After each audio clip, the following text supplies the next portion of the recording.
Hi friends, welcome to Durgasri talks. ఎలా ఉన్నారు? అందరూ బాగున్నారు కదా? మీకు ఈ వీడియో నచ్చినట్లయితే లైక్ చేయండి, షేర్ చేయండి, మా ఛానల్ని సబ్స్క్రైబ్ చేసుకోండి ప్లీజ్. ఈరోజు మన కిచెన్లో గోధుమ పిండితో బొబ్బట్లు చూపించబోతున్నాను. చాలా స్మూత్గా, చాలా టేస్టీగా ఏ విధంగా ప్రిపేర్ చేసుకోవాలో ఈ వీడియోలో చూసేద్దురు. కానీ అదేవిధంగా గోధుమ పిండితో చేయడం వల్ల ఆరోగ్యానికి కూడా ఏ విధమైన ఇబ్బంది లేకుండా మన శరీరానికి కావాల్సిన ఫైబర్ని గోధుమ పిండి అందిస్తుంది. ఇదే మైదాతో చేసుకోవడం వల్ల మనకి ఎన్నో అనారోగ్య సమస్యలు వస్తాయి. అందుకనే మీకు ఈ బొబ్బట్లని గోధుమ పిండితో ఏ విధంగా ప్రిపేర్ చేసుకోవాలో, 2-3 రోజులు నిల్వ ఉండడానికి ఏ విధంగా భద్రపరచుకోవాలో చూపించబోతున్నాను. దీనికోసం ముందుగా మనం ఒక బౌల్లోకి 1 కప్పు పచ్చిశనగపప్పును తీసుకుని దానిని 1 అవర్ వరకు నానబెట్టుకోవాలి వాటర్లో వేసి. ఈ పప్పు నానిన తర్వాత ఈ వాటర్ని తీసేసి మనం కుక్కర్లోకి తీసుకుని దీంట్లోకి మనం ఏ కప్తో అయితే పప్పుని వేసామో అదే కప్తో 2 కప్పుల వాటర్ని యాడ్ చేసుకుని 5 విజిల్స్ లేదా 6 విజిల్స్ వేయించుకోవాలి. బాగా మెత్తగా ఉడికించుకోవాలి పప్పు అనేది. విజిల్స్ వేయించాక మనకి ఆవిరి మొత్తం పోయిన తర్వాత ఓపెన్ చేసుకుంటే చూస్తారు కదా ఎంత స్మూత్గా ఉడికిందో.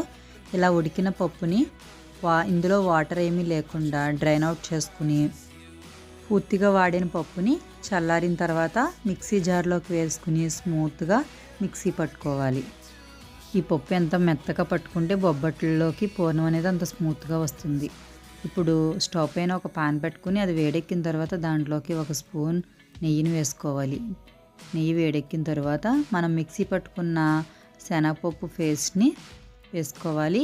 అలాగే ఇందులోకి ఏ కప్తో అయితే మనం శనగపప్పుని వేసుకున్నామో అదే కప్తో 1 కప్పు పావు బెల్లాన్ని యాడ్ చేసుకోవాలి. ఒకవేళ స్వీట్నెస్ని కొంచెం ఎక్కువగా ఇష్టపడే వాళ్ళైతే 1 కప్పుకి 1.5 కప్పు బెల్లాన్ని యాడ్ చేసుకోవాలి. ఇది మొత్తం బాగా మిక్స్ అయ్యే విధంగా కలుపుకుంటూ ఉండాలి. బెల్లం బాగా కరిగిన తర్వాత ఈ మిశ్రమం కొంచెం లూజ్ కన్సిస్టెన్సీలోకి వస్తుంది. అప్పుడు ఒక 5 నిమిషాల పాటు హై ఫ్లేమ్లో పెట్టుకుని బాగా కలుపుకుంటూ ఉండాలి. కొద్దిగా దగ్గరికి వచ్చిన తర్వాత మీడియం టు లో ఫ్లేమ్లో అడ్జస్ట్ చేసుకుంటూ కలుపుకుంటూ ఉండాలి దగ్గరగా, ఎందుకంటే అడుగున పట్టే అవకాశం ఉంటుంది. కాబట్టి ఇలా దగ్గరికి వచ్చేసేసాక మనం దీంట్లోకి 1 స్పూన్ నెయ్యిని, అలాగే 1/2 టీ స్పూన్ ఇలాచీ పౌడర్ని, 2 టీ స్పూన్ల ఎండు కొబ్బరిని యాడ్ చేసుకోవాలి. ఈ ఎండు కొబ్బరిని లైట్గా తురుముకుని యాడ్ చేసుకుంటే మనకి బొబ్బట్లలో తగిలినప్పుడు చాలా టేస్టీగా ఉంటుంది. ఇక దగ్గరికి వచ్చేసింది పూర్ణం అయితే ఈ కన్సిస్టెన్సీలో మనం స్టవ్ ఆఫ్ చేసేసుకుని చల్లారి పెట్టుకోవాలి. ఇది చల్లారేసరికి మనం బొబ్బట్లు పై లేయర్ కోసం పిండిని ప్రిపేర్ చేసుకుందాం. దీనికోసం ఒక వెడల్పాటి బౌల్ తీసుకుని దాంట్లోకి 2 కప్స్ వరకు గోధుమ పిండిని జల్లించి తీసుకోవాలి. 2 కప్పులు గోధుమ పిండి 1 కప్పు పూర్ణానికి కరెక్ట్గా సరిపోతుంది. దీంట్లోకి కొద్దిగా సాల్ట్ వేసుకోవాలి.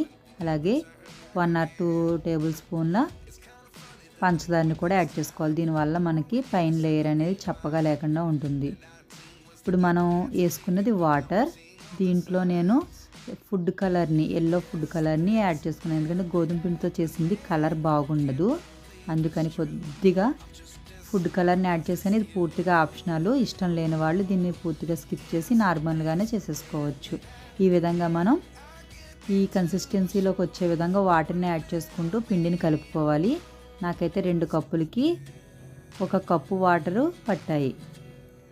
ఇలా కలిపిన తర్వాత దీనిలోకి బాగా స్మూత్గా వచ్చే వరకు మనం బాగా రఫ్ చేసుకుంటూ ఈ విధంగా బాగా కలుపుకోవాలి. ఒక 5 నిమిషాలు ఈ విధంగా పిండి ముద్దని బాగా కలుపుకుంటూ ఉండాలి. తర్వాత మనం దీంట్లోకి 1/4 కప్పు ఆయిల్ని యాడ్ చేసుకోవాలి. ఈ ఆయిల్లో పిండి అనేది బాగా నానాలి. ఒక అరగంట పాటు ఈ ఆయిల్లో పిండి నానితే మనకి ఎలా కావాలితే స్ట్రక్చర్ అలా కదిలే విధంగా పిండి అనేది బాగా స్ప్రెడ్ అవుతుంది. మనం కావాల్సినంత చాలా లైట్ లేయర్లో కావాలి కదా, బొబ్బట్టికి దలసరి రాకుండా స్మూత్గా ఉండాలి. ఆ విధంగా మనకు కావాల్సినట్లుగా స్ట్రక్చర్ రావడం కోసం ఆయిల్ని 1/4 కప్పు వరకు వేసుకుని అందులోకి బాగా ఆయిల్ మొత్తం అబ్జర్వ్ అయ్యే విధంగా కలుపుకోవాలి.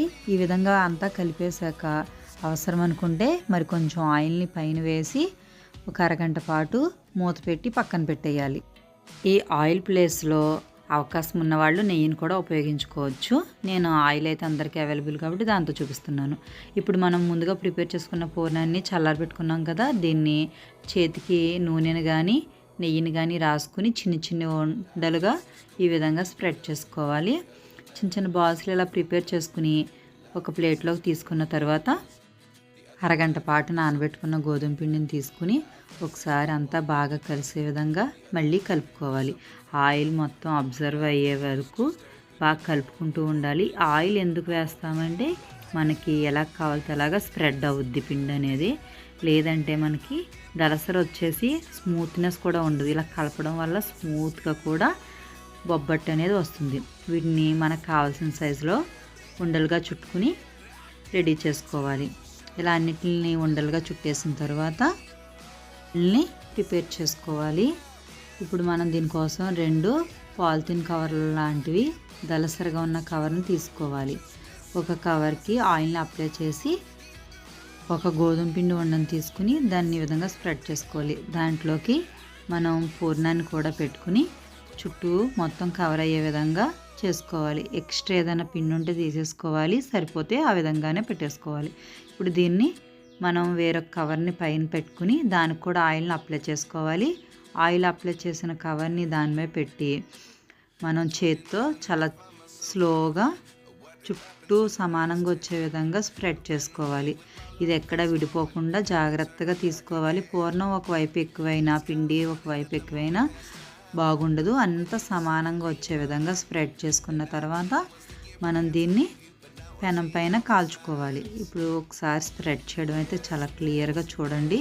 ఇలా స్ప్రెడ్ చేసుకుని పూర్ణం అనేది స్టఫింగ్ బయటికి రాకుండా జాగ్రత్తగా దీన్ని రౌండ్గా స్ప్రెడ్ చేసుకోవాలి. చూసారు కదా, ఎలా స్ప్రెడ్ చేసుకుని తీసుకోవాలి. వీటిని కాల్చుకునేటప్పుడు మాత్రం నెయ్యిని ఉపయోగించుకోవాలి. స్టవ్ పైన ఒక ప్యాన్ పెట్టుకుని దానిపైన మనం కొద్దిగా నెయ్యిని అప్లై చేసుకోవాలి. ఆ పెనం బాగా వేడైన తర్వాత బొబ్బట్టుని చాలా జాగ్రత్తగా కవర్ మించి డైరెక్ట్గా ఇక్కడ పెట్టుకోవాలి. మనం దేని మీద వేసుకున్న బొబ్బట్టు అనేది అతుక్కుపోయి సరిగ్గా రాదు. ఈ తిప్పుకునేటప్పుడు కూడా చాలా జాగ్రత్తగా తీసుకునేసుకోవాలి. మనకి మైదా పిండితో వచ్చినంత ఈజీగా అయితే గోధుమ పిండితో రాదు.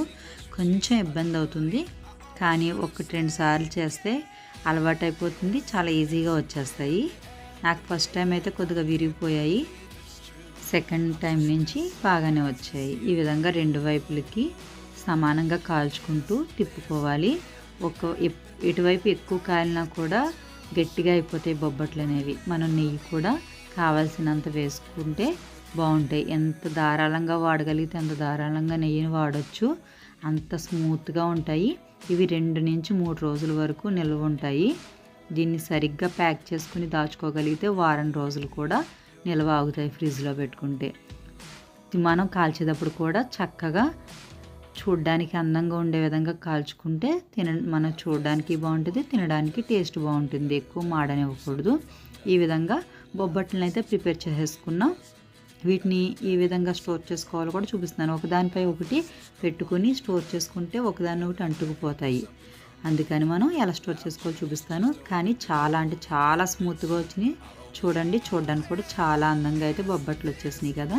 ఇప్పుడు మన ఇంట్లో ఏదైనా కూర కవర్లు ఉంటాయి కదా, పార్సిల్ కవర్ లాగా, ఆ కవర్ని తీసుకుని ఒక హాఫ్కి కట్ చేసేసుకోవాలి.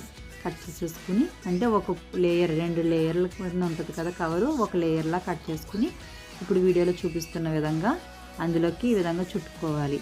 చుట్టుకుని వీటిని బాక్స్లో పెట్టుకుని ఫ్రిడ్జ్లో పెట్టుకుంటే వారం రోజుల వరకు నిల్వ అవుతాయి. మనం బయటే ఉంచుకునే పని అయితే 2 డేస్ వరకు నిల్వ అవుతాయి. 2 డేస్ వరకు చాలా అంటే చాలా స్మూత్గా టేస్ట్గా ఉంటాయి. అంతేనండి, రుచికరమైన ఆరోగ్యకరమైన బొబ్బట్లు రెడీ అయిపోయినాయి. మీకు కనుక ఈ రెసిపీ నచ్చినట్లయితే లైక్ చేయండి, మీ ఫ్రెండ్స్ అండ్ ఫ్యామిలీ మెంబర్స్కి షేర్ చేయండి, సబ్స్క్రైబ్ చేసుకోండి. మరిన్ని వీడియోల కోసం మా ఛానల్ రెగ్యులర్గా ఫాలో అవుతూ ఉండండి. Thank you for watching.